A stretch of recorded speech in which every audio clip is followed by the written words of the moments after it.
Find the area of the triangle whose vertices are -5, -1, 3, -5 and 5, 2.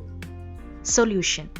Given vertices are -5, -1, 3, -5 and 5, 2.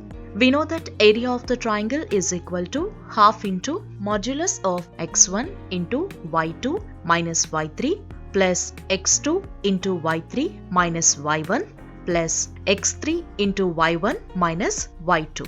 Substituting the values, we get half into modulus of -5 into -5 minus 2 plus 3 into 2 minus of -1 plus 5 into -1 minus of -5, which is equal to half into modulus of -5 into -7 plus 3 into 3 plus 5 into 4.